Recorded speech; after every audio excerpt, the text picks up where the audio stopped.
Hello, and we are looking at short hair today.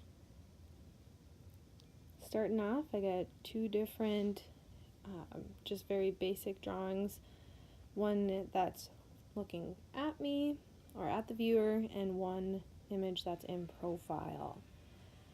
Now, you don't, of course, are only doing one, but I wanted to show two different versions to help start you off. Now, the hair doesn't start at the top of the head. Your hairline is going to be a little bit lower, and that's always a good place to start depending on what type of hair you're drawing. For our purposes today, we're drawing short hair. So if you want to get the hairline in, that can always be very helpful to start off. And you can place the ears in as well, since it is short hair and it's very likely that you'll be able to see the ears. Whenever you're working with hair, you want to think about hair in chunks. You don't want to just do individual strands. You're going to end up making yourself crazy if you do it that way. Now, depending on the type of hair you're drawing is going to depend on if you have a part or if you have hair sticking up all over the place, all sorts of different things. So if you're drawing from a mirror, it's going to be different from drawing from an image. So you have to factor that in and what exactly your goals are. But I'm starting near the ears, and I'm going to do mine relatively dark to start off, as you can see. I am going to be shading the majority of the hair with the side of my pencil, and that's actually going to be easier once I go in with my blending tool later. The graphite at that stage, when you use the edge of your pencil, it just makes it a little bit more susceptible to change, and it's a little more flexible as opposed to using the sharp end of your pencil. If you're using a regular drawing pencil, that is. Mechanical pencils are a little bit different, so you got to figure out what works for you.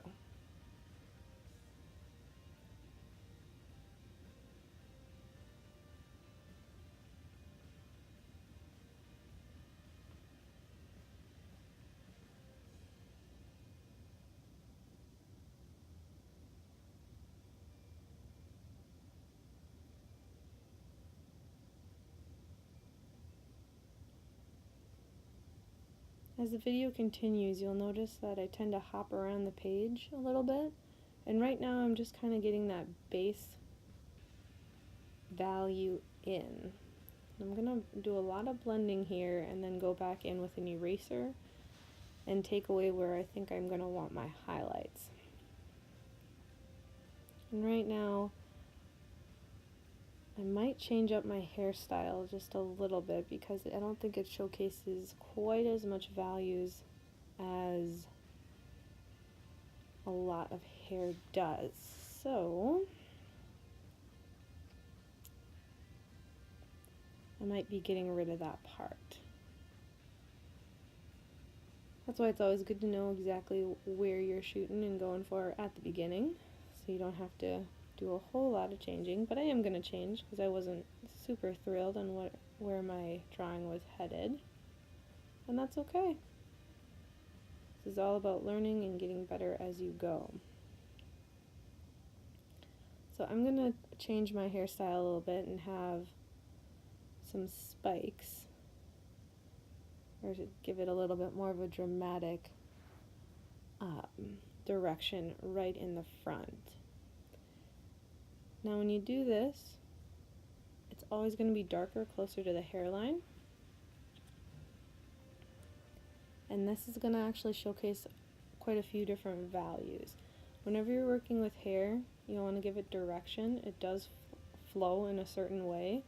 Even if you have really, really short hair that's close to your head, it's not all going down. Some of it's going to be going up vertically, or if you might have a colic, so curling in on itself in certain areas. But our particular guy is going to have some highlights right at the beginning, and your eraser is a great tool to get those highlights in. Please excuse my own hair as I do this. I'm sorry, I have a tendency to hunch over my page when I draw.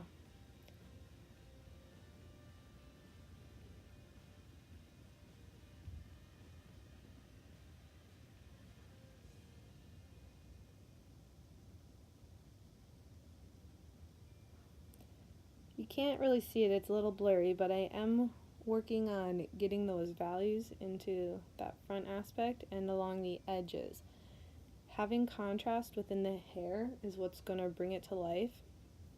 You want to have lights next to darks, and that's going to help make your highlights really pop.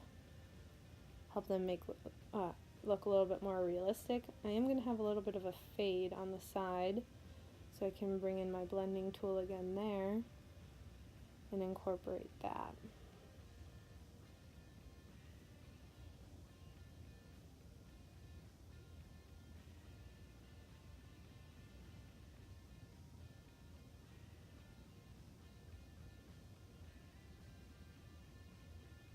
But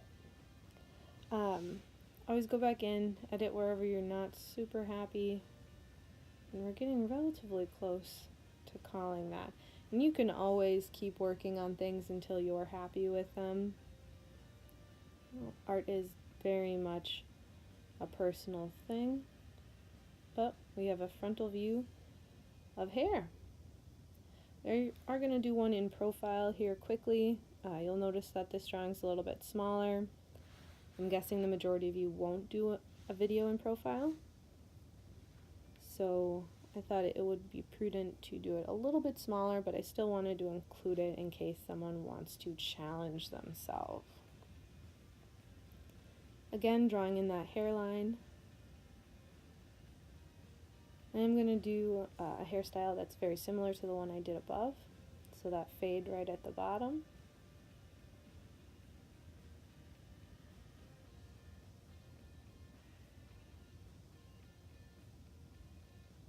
But if you're doing a fade, obviously one aspect is going to be darker.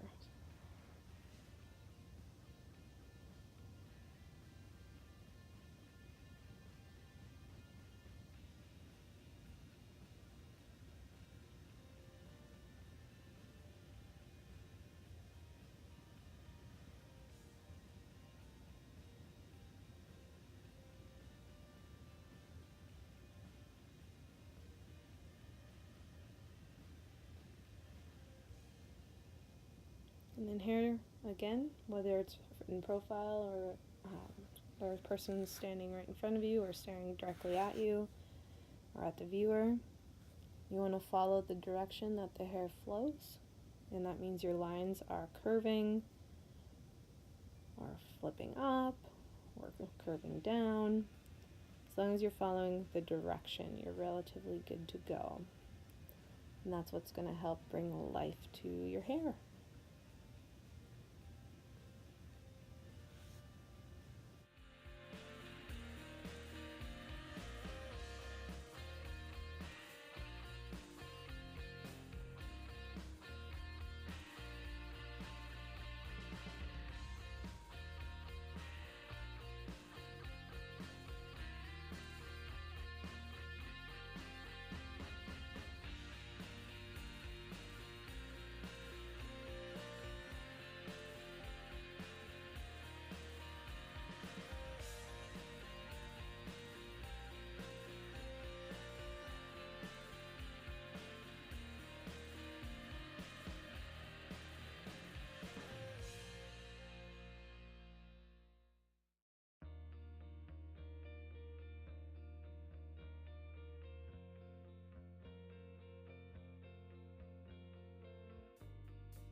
Make sure as you're going along as well to remember that you don't want your hair to look too uniform.